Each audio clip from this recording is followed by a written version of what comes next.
Welcome back. I'm Clancy, and as I showed you in the last video, this is a cello. And it can sound like drums. And it can sound like an electric bass.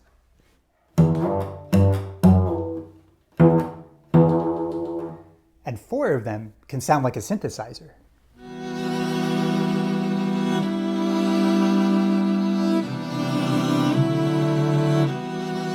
So what else could I make my cello sound like? Well, now I'm going to add a new ingredient to our song. And as you listen, see if you can figure out what it is.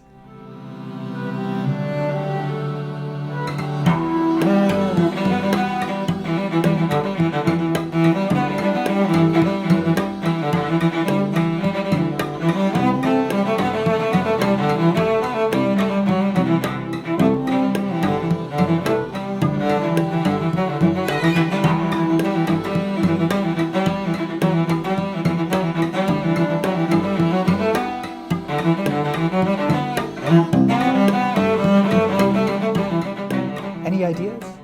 What did I make my cello sound like? I'll tell you, it was rap. Could you hear it? Let's listen to a little bit of it again.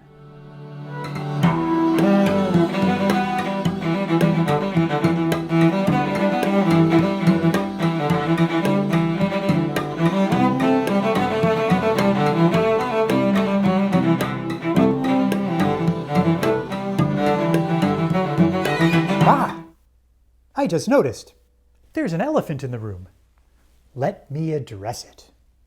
Some of you might be thinking, that guy with the cello, he's about as far from a rapper as you can get. And I know, I agree with you. However, musicians are like actors, and good actors can leave behind their identity to become whatever character they're playing. And it's the same with musicians. Whatever music we play, if we're a true musician, we can become anything or anyone. So when I play music written by Mozart, I become an Austrian living 250 years ago who wears a powdered wig every day. And I think that's a far bigger stretch than becoming a present-day rapper. Don't you? So there, I think I've addressed the elephant. Let's get back to our song. Is it finished? Not quite. Now we need to think about its overall structure. So almost all songs, whether they're hip-hop, country, pop, rock, folk, or anything else, will have what's called a verse and a chorus. And usually the verse and chorus are pretty different from each other so that the song doesn't get boring because it all sounds the same.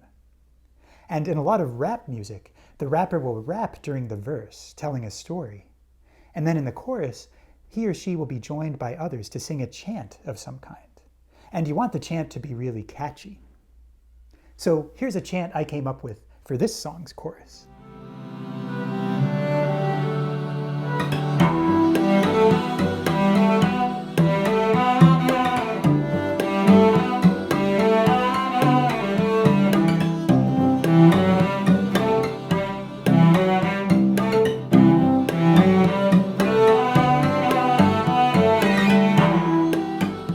Do you think it's catchy? See if you find yourself humming it after this video ends, and then you'll know. And now quickly, I'll just add another few parts to the chorus. I'll add some strumming, because guess what? The cello can sound like a guitar.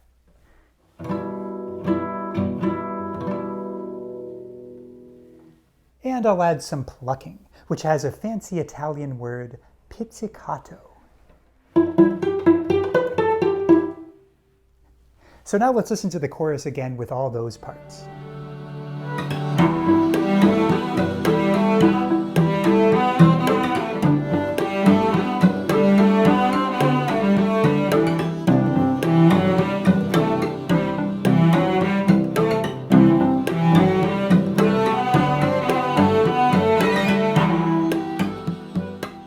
Sounds pretty good.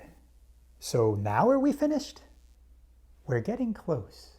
But along with the verse and the chorus, a lot of songs will have a third part. So there might be a first verse and then a first chorus, and then a second verse and then a second chorus, and then a new part called the bridge.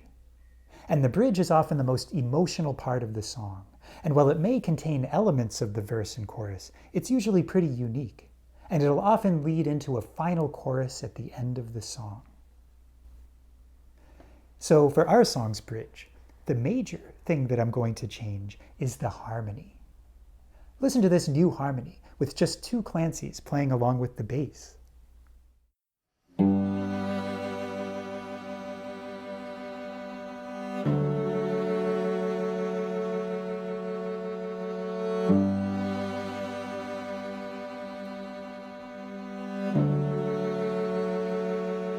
That harmony sounds really different from the verse and chorus harmonies, doesn't it?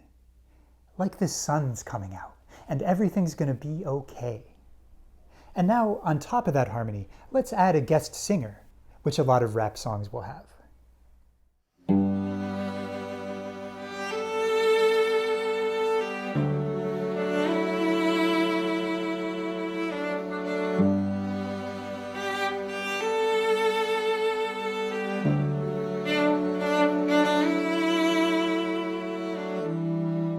Doesn't that sound nice? And the guest singer will join us on some of the choruses as well.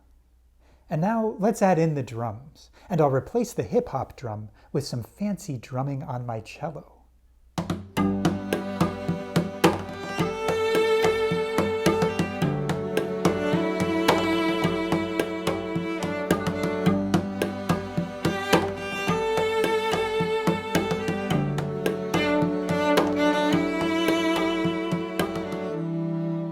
Sounding pretty good.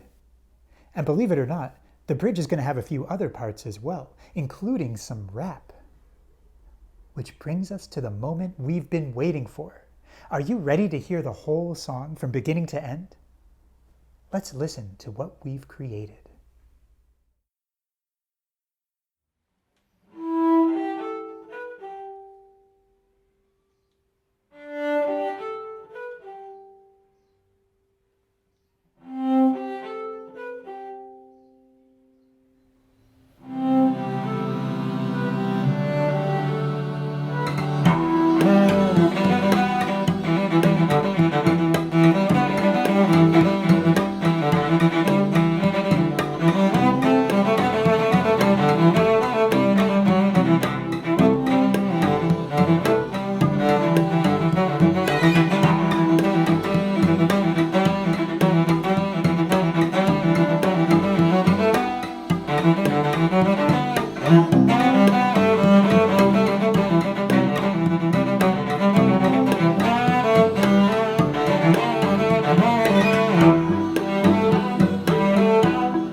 Okay, pretty cool, right? And to think all of that came from one simple idea I had while I was in the car. And that's the thing to remember. When you have an idea, whether it's for music, or art, or writing, or anything else, don't give up on it, even if it doesn't seem like much at first. Because you never know how far that idea might take you.